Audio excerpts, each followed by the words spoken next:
नमस्कार मु मोनालिसा स्वागत करुछि आपण माननकु आम कृषि आउ एक सुंदर अध्याय को। जितेबाला जड़े चाषी तली पाई ता चाष जमी रे धान बुणी थाए सेतबेले ता मनरे अनेक प्रश्न उठी थाए। गोटाई एकर जमी पाई केते धान बुणीबो, काले एतिकी धान बिहन कमी जीवो कि, जेतेबेले धान तली हेई जीवो सेतेबेले किभଳି भाबरे जमी प्रस्तुत करिवो, जमी कादुओ कला बेले केउ सार दबो, जदि तली उठी सारला परे सेथिरे घास उठिला किभଳି भाबरे ताकू नियंत्रण करिवो आदि अनेक प्रश्न सही चाषी मनरे उठी थाए।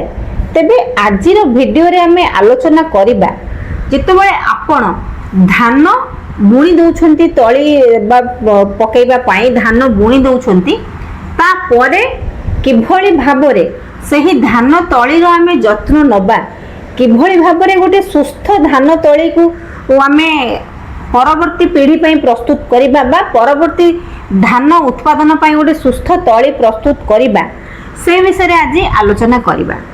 जदि आपण मानक पाखरे आम कृषिर एही वीडियोटी प्रथम थर पहुंचीची दयाकरी आम कृषि यूट्यूब चैनल को सब्सक्राइब करंतु।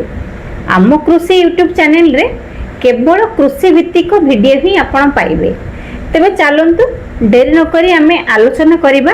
एबे तो समय आसी गलानी आपण माने खराटिया तली निश्चित भाबरे किछि किछि चाषी भाई माने पकेई थिबे बा रज परे किछि किछि चाषी भाई माने तली पकेइबे।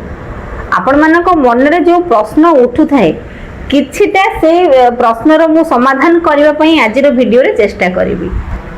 गोटे सुस्थ तली ही हमको अधिक अमल देई परिबो, तेणु करी आमको प्रथमे गोटे सुस्थ तली घेरा प्रस्तुत करिया पई पड़िबो।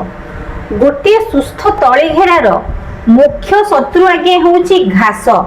प्रथमे हमको सही घास को नियंत्रण करिया पई पड़िबो एवं हमको दृष्टि देवा पई पड़िबो सही तली घेराटी बेसी पतला न हो किंबा अधिक गहलिया मध्य न हो, सेथि प्रति मध्य हमको दृष्टि देवा पई पड़िबो। गोटे सुस्थ तली ही परवर्ती समय रे हमको अधिक धान अमल करि देई परिबो। तेणु करी हमको प्रथमे गोटे सुस्थ तली घेरा प्रस्तुत करिया पई पड़िबो। गोटे सुस्थ तली घेरा प्रस्तुत करिया पई हेले हमको दृष्टि देवा पई पड़िबो तली घेराटी बेसी पतला न हो किंबा बेसी गहलिया मध्य न हो। गोटे सुस्थ तली घेरार मुख्य शत्रु आगे होउची घास। सर्वप्रथमे हमको घास को मध्य नियंत्रण करिया पई पड़िबो। जदि आमे गोटाई एकर पई तली पकाइबा ताहेले हमको 10 डेसिमिल जगार आवश्यक होई थाए। आपनको सुविधा अनुसार आपण जदि गोटाई एकर पई तली पकाइया पई चाहुचंती ताहेले 10 डेसिमिल जगह आपनको दरकार होई थाए एवं सही सुस्थ तली घेरा प्रस्तुत करिवा पई प्रथमे सही जगहटी को आपनको भलो भाबे गुंड चाष करिवा पई पड़िबो एवं सही तली घेरा रे 10 झोड़ी आपनको गोबर खत मध्य प्रयोग करिया पई पड़िबो एवं आपनको 2 केजी पोटाश सार मध्य प्रयोग करिया पई पड़िबो। जदि हमें अधिक धान उत्पादन करिया पई चाहुचे ताहेले हमको ए सब जिनिस करिवा पई पड़िबो। 10 डेसिमिल जगह पई आज्ञा आपनको 20 केजी धान बिहनर आवश्यकता पड़ी पारे। आपण मानकर केते धान बिहन आवश्यक पड़ुछि कमेंट माध्यम रे जणाइबे। जदि आपण गोटे एकर धान चाष करूछंती गोटे एकर पई आपणकर केते धान बिहन आवश्यक पड़ुछि कमेंट माध्यम रे जणाइबे।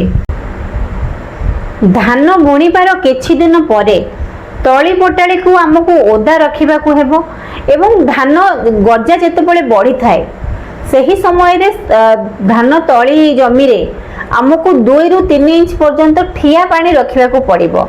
जेतेबेले धान तली 15 दिन रो होई जिवो 10 डेसिमिल जगह पई आगे आपनको 4 केजी यूरिया सार सही तली पोटाली रे प्रयोग करिवे।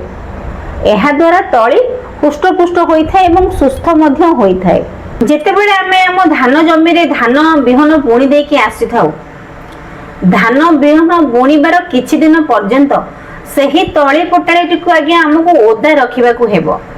जेतेबेले धान गजा आगे बढ़ी जिवो सही समय रे सही तली पोटाली रे हमको 2 रु 3 इंच पर्यंत ठिया पानी रखिबा को हेबो एवं जेतेबेले धान तली 15 दिन हेजिब 10 डिसमिल तली घेरा पई आपन को 4 केजी यूरिया सार सही तली रे आपन को प्रयोग करिया पई पड़िबो। एहा द्वारा धान तली हुष्टपुष्ट होई बढ़िଥାଏ एवं सुस्थ मध्य होइଥାଏ। धान तली आज्ञा जेते सुस्थ रहिबो धान अमल मध्य सेते अधिक परिमाण रे होइଥାଏ। तेणु करी प्रथमे आमको आम धान तली पटाड़ी रो जत्न नबा पई पड़िबो, तेबे जाई आमे आगो को अधिक धान उत्पादन करि परिबा। तली पटाड़ी को आज्ञा आमे पोकर दाउरु रक्षा करिया पई हेले तली उपाड़ीबार गोटे सप्ताह आगरु आमको 1200 ग्राम माने 10 डिसमिल तली पटाड़ी पई आमको 1200 ग्राम कार्बोफ्यूरन नामक एक कीटनाशक प्रयोग करिया पई हेबो, जहा द्वारा तली रे एते परिमाण रे रोग पोक लागिबे नाही। एहा थिला आज्ञा तली पटाड़ी रो जत्न विषय रे किछि संक्षिप्त आलोचना जोटा कि मु आपण मानक संगरे शेयर करली। जदि एही वीडियोटी आपण मानक भल लागि थाए आम कृषि यूट्यूब चैनल को सब्सक्राइब करिवे। रहिली नमस्कार, मु मोनालिसा। देखा हबो आपण मानक सहित आम कृषि रो आउ एक सुंदर वीडियो रे।